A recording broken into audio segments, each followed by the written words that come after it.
Salamo e valu se fululua. O le ao inga o faipule o le nuu.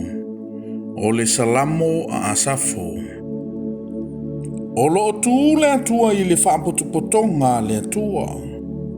O lo whaamasino ia i luma o atua. Tau te whaamasino ma le tonu se i awhea.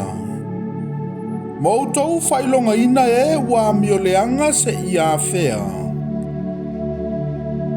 I outou whaamasino ina e ua vai ma e matuoti. I outou tawami o tonu ina e ua puapua ngā ma e matitiwa. I outou whaola i e vai ma e matitiwa. I outou lawe ina i lātou aile lima o e a mioleanga. Lātou te leiloa. E le mawhauwhau foi i lātou. E sawa vali pēr i lātou i le pouliuli.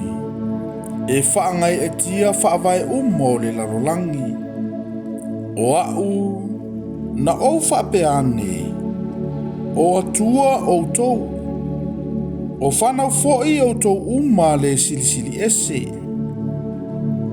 Ai moni, tou te oti lava e pei o tangata. E pā u foi o tau e pei o se tasi alii. Le atua ia e tu lai mai.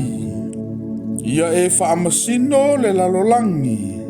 Awa o oe e te whaianu umalava mo tofi.